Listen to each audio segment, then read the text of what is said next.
bom dia para o nosso público que assiste aqui o Portal Aeroflap no YouTube e também no Facebook, porque essa entrevista também será postada por lá. E eu estou aqui hoje com o Ricardo Fenelon, da Fenelon Advogados, que nós vamos falar sobre um assunto que está em alta no setor de aviação, que é uma crise que não estava instaurada no setor, vamos dizer assim, e agora começou devido a vários fatores causados pela recente guerra que estamos enfrentando aí entre a Ucrânia e a Rússia, e está levando a vários impactos, vamos dizer assim, no mundo inteiro.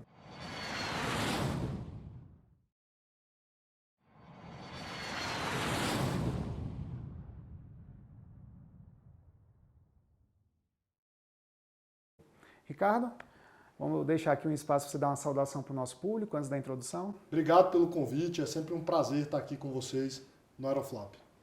É isso aí, eu que agradeço a presença do Ricardo aqui novamente. Para quem não conferiu ainda, na época que ele era diretor da ANAC, e você pode conferir essa entrevista clicando aqui no cantinho do vídeo, que nós realizamos lá em 2019. Né? Então é de longo tempo. Ele também é colunista na Aeroflap. Se você quer ver os artigos do Ricardo no nosso site, é só clicar aqui no link da descrição, que você vai direto para o nosso site. Na parte de coluna, tem a coluna do Ricardo, e praticamente todo mês ele posta alguma novidade por lá ou comenta algum assunto da aviação. Então, Ricardo, eu separei uma introdução breve, que eu até falei previamente contigo, né? Para o nosso público ficar esclarecido sobre o assunto que nós vamos falar hoje. Bom, essa guerra que está acontecendo atualmente no mundo, essas tensões, o fato da Rússia ser uma das maiores fornecedoras de petróleo do mundo, causou uma alta valorização do barril de petróleo e um impacto para as companhias aéreas meio que imediato. Um impacto que nem todas as companhias aéreas estavam esperando há 3 meses atrás. Considerando que nós estamos saindo de uma pandemia que já impactou bastante todo o setor de aviação, tanto a aviação geral quanto a aviação comercial também. E nós temos agora um cenário que o petróleo está valorizado, o dólar está se desvalorizando no mundo. Isso é uma coisa que está afetando bastante. Nós vemos uma movimentação muito grande, como por exemplo, na semana passada tivemos a Latam cancelando 21 rotas, isso até em comunicado oficial da companhia aqui no Brasil, ou seja, são rotas domésticas, e a companhia justificou que a alta do preço dos combustíveis fez ela tomar essa decisão temporariamente. Nós também temos a Gol, que nos seus resultados financeiros, vamos dizer assim, sobre 2021 e nos comentários para uma projeção de 2022, também falou que vai reduzir a frota esse ano, a frota esperada, e também vai reduzir a quantidade de oferta de assentos.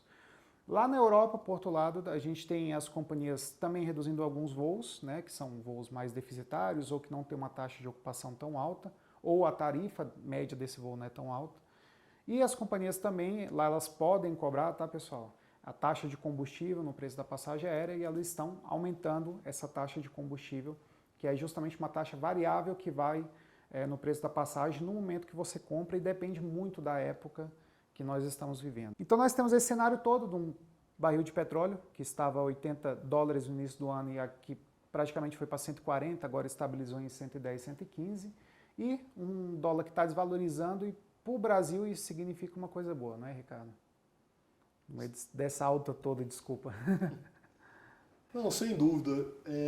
Nós precisamos separar essa discussão em 2 pontos, né? Brasil e mundo. Fica muito claro, mais uma vez, que toda vez que você tem um evento importante mundial e que tem qualquer espécie de crise, o setor aéreo é atingido muito rápido, né? Nos primeiros dias ali da guerra, por essas razões que você colocou muito bem, o valor das ações das companhias aéreas, por exemplo, no Brasil, esses valores despencaram. Então, assim, como sempre, o setor aéreo tem muitas emoções, né? Vamos dizer assim. No Brasil, hoje, a maior preocupação, sem dúvida, é o combustível. O combustível representa em torno de... Isso varia, né, dependendo do tempo, mas em torno de 40% dos custos de uma companhia aérea. Infelizmente, nós já temos o combustível mais caro ou um dos mais caros do mundo. Então, quando ele fica ainda mais caro, como é o que você colocou muito bem, isso preocupa muito, né? De um setor que passou pela maior crise da história, que foi o Covid, a pandemia, né? E que estava ensaiando uma recuperação, aí nesse momento vem um aumento de custo significativo como esse. Então, assim, é um momento novamente complexo. Então, Ricardo, mais um dado aqui, né, que eu coletei, que apesar de todos esses fatos que estão, vamos dizer assim, está acontecendo com o setor de aviação, inclusive no Brasil, a Latam já planeja uma operação em 2022 acima da operação de 2019, mesmo com esses cortes, e a Azul também planeja seguir, inclusive ano passado já estava acima do que ela estava operando em 2019. Então tem uma chance da gente encontrar uma alta na demanda mesmo assim? Aqui no Brasil, no caso. Como se disse, são dois mundos. Sim, é possível, né? Muita coisa aconteceu nesses 2 anos. Então, assim, você tem exemplos de companhias que mudaram voos que tinham muito foco ali no passageiro de negócio e colocaram voos focados em turismo. As pessoas ficaram sem viajar há muito tempo, né? A pandemia limitou muito as viagens. Então ainda tem muita gente viajando. Não só no Brasil, mas nos Estados Unidos nós percebemos esse movimento muito forte. Assim. Quando se permitiu um pouco mais as viagens, a demanda voltou com muita força. E aí, obviamente, as companhias aéreas tentam trazer a oferta. Então, assim, é possível sim que em 2022 já exista a mesma oferta e demanda de 2019, só que isso não está diretamente associado às questões financeiras, né? Porque muitas vezes nós que trabalhamos com o setor aéreo, nós ouvimos, mas o avião estava lotado, então a companhia tem muito lucro. Não, uma coisa não tem nada a ver com a outra, né? Tem que ver os custos de 2019 com os custos de 2022 e as receitas também, para ver como isso está, né? Até essa queda do passageiro de negócio é algo que é complexo ainda para as companhias diminui aéreas. o ticket médio, né? Sim. Aí diminui o lucro das companhias, né? Então, assim, pode ser que tenha mais voos, pode ser que tenha mais passageiros. Não significa que a questão financeira melhorou, entendeu? É isso que eu estou querendo dizer. Sim, exatamente.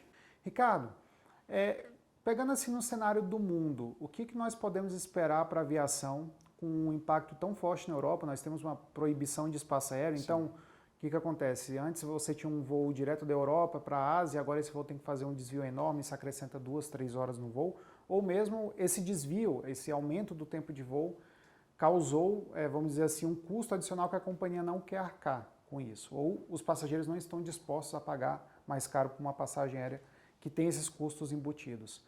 O que dá para esperar de um cenário, vamos dizer assim, da aviação nos Estados Unidos, na América do Norte, uma aviação na América Latina, que a gente vê que, apesar disso tudo que está acontecendo, está se expandindo ainda. Teve uma companhia até recentemente, pessoal, que foi lançado na Colômbia. E também da aviação na Europa, que são mundos diferentes, vamos dizer assim. Antes de entrar no tema mundo, eu só queria fazer um comentário sobre o dólar, né? O dólar vinha caindo no início desse ano, e aí fica aquela dúvida se a guerra travou um pouco essa queda, né? Sim. Toda vez que você tem risco, dificilmente o dólar cai. E lembrando que o custo das empresas gira em torno de 50% dos custos de uma empresa aérea no Brasil, eles são em dólar. Então, assim, o dólar já estava alto, né? Sim. Um dólar que acima de 5 é um dólar muito alto para uma companhia aérea brasileira, até mesmo para a retomada dos voos internacionais, né? Se o foco está em turismo, isso dificulta. Então, assim, esse ponto do dólar eu acho que é importante também a gente mencionar.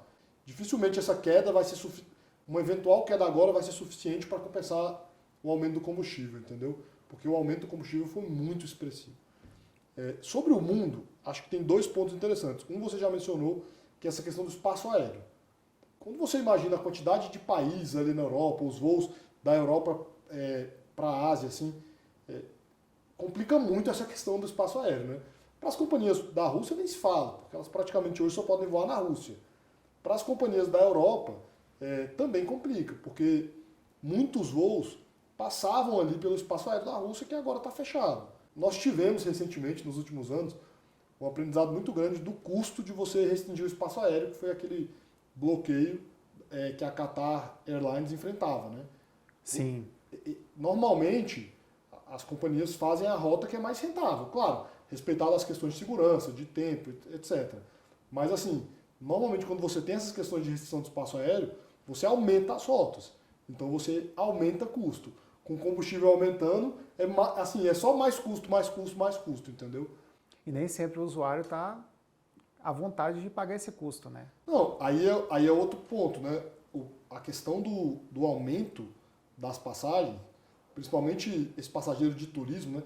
Se nós analisarmos os últimos dados divulgados, por exemplo, pela IATA, você você tem esse movimento no mundo inteiro que o passageiro que está voltando não é muito de negócio ainda. Por diversas razões, você ainda tinha muitas limitações da própria pandemia. Para fazer eventos, né? Eventos e as reuniões acabam acontecendo em alguns casos online. Então, assim, a percepção no mundo inteiro é que o passageiro de negócio ainda não teve a mesma retomada do passageiro de turismo. E aí qual é a questão? O passageiro de turismo normalmente é mais sensível ao preço. Então, quando você traz uma expectativa de aumento de preço das passagens, teoricamente, isso pode impactar sim na demanda. E, Ricardo, uma outra questão. Você tocou na questão do bloqueio de espaço aéreo, que aí tocou na questão da Rússia também. Nós sabemos que a Rússia apreendeu, vamos dizer assim, recentemente 10 bilhões de dólares, tá, pessoal? Não é nem 10 bilhões de reais, é 10 bilhões de dólares, ou 50 bilhões de reais, se a gente for colocar em preços convertidos, de aviões que operavam na Rússia. Sim. Então, todas as companhias aéreas da Rússia, são cerca de 740 aviões que são de leasing na Rússia, sim, e todos esses aviões que deveriam ser devolvidos por não ser possível o pagamento, eles estão lá agora. Como que essa decisão da Rússia pode afetar o mercado de leasing aeronáutico no mundo? Negativamente. Infelizmente, tudo até agora que a gente está conversando, do ponto de vista financeiro para as empresas aéreas, é negativo. Porque vamos supor que o cerne da questão, que é a insegurança jurídica, sobre esse assunto. Sim. A gente não sabe ainda o que vai acontecer, quanto tempo a guerra vai durar. Mas nesse momento o que a gente pode dizer é que as empresas aéreas da Rússia estão dando um calote nas empresas de leasing, que já vinham de uma situação difícil por causa da pandemia. Aqui no Brasil mesmo, isso é público, as companhias aéreas renegociaram seus contratos de leasing. Isso aconteceu no mundo todo.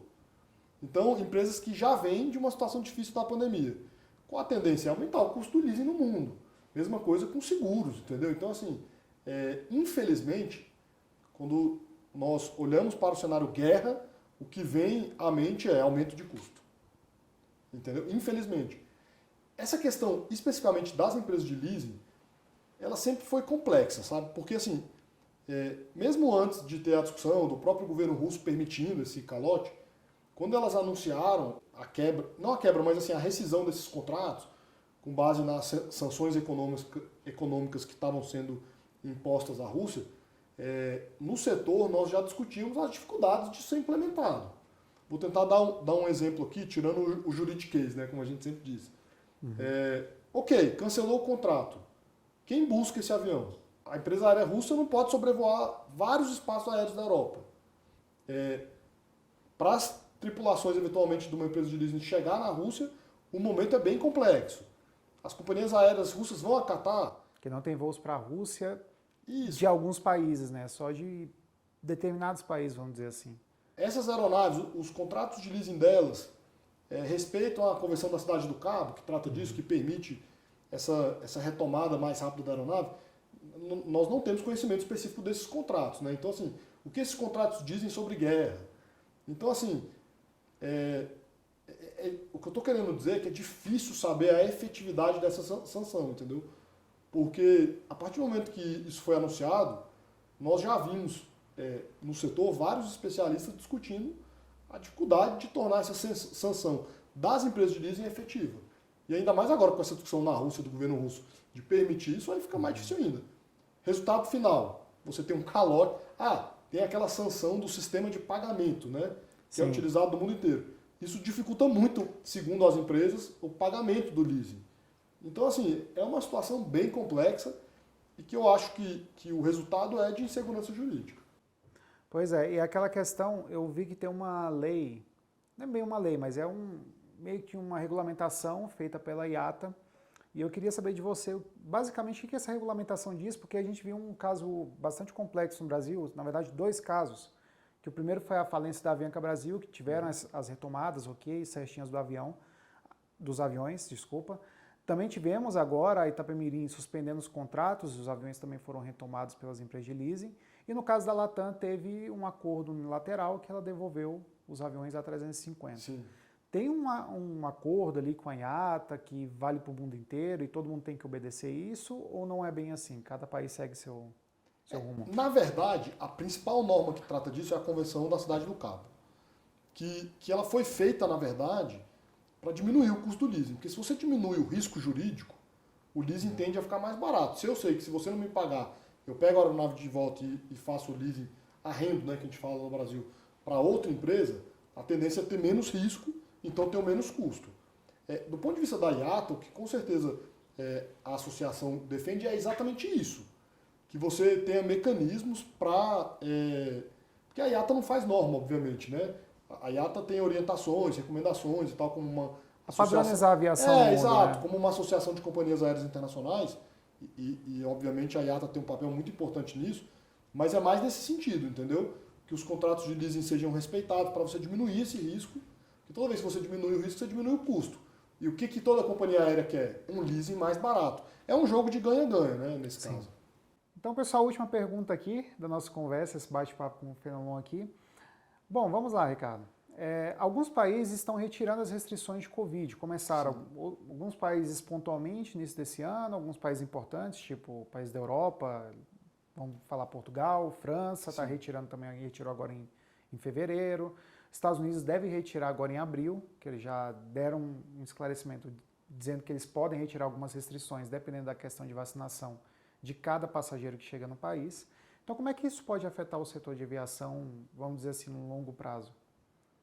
É sempre bom fazer uma ressalva sobre esse tema, que nós não temos nenhuma competência para falar sobre saúde, né? Sobre a questão sanitária. Sim. Falando exclusivamente do ponto de vista do setor aéreo, qualquer retirada de restrição é muito positiva. Todas as restrições que foram impostas dificultaram muito, principalmente a retomada dos voos internacionais, né?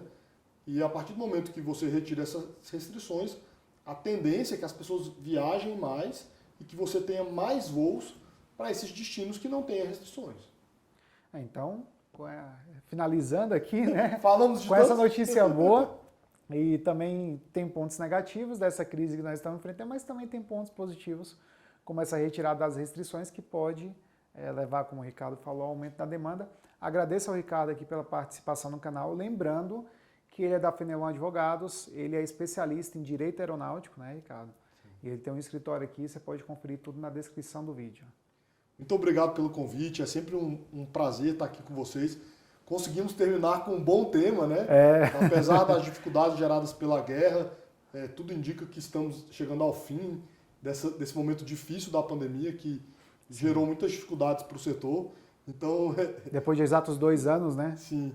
Começamos falando de temas difíceis, mas que com certeza serão superados, né? O setor aéreo é muito resiliente. Graças a Deus. Há 2 anos atrás estava todo mundo trancado em casa uma hora dessa, né? A gente já está podendo conversar livremente aqui com segurança. Obrigado mais uma vez pelo convite. É sempre um prazer estar aqui com vocês. Eu que agradeço, Ricardo. Muito obrigado para o nosso público também que acompanha aqui e até mais, pessoal.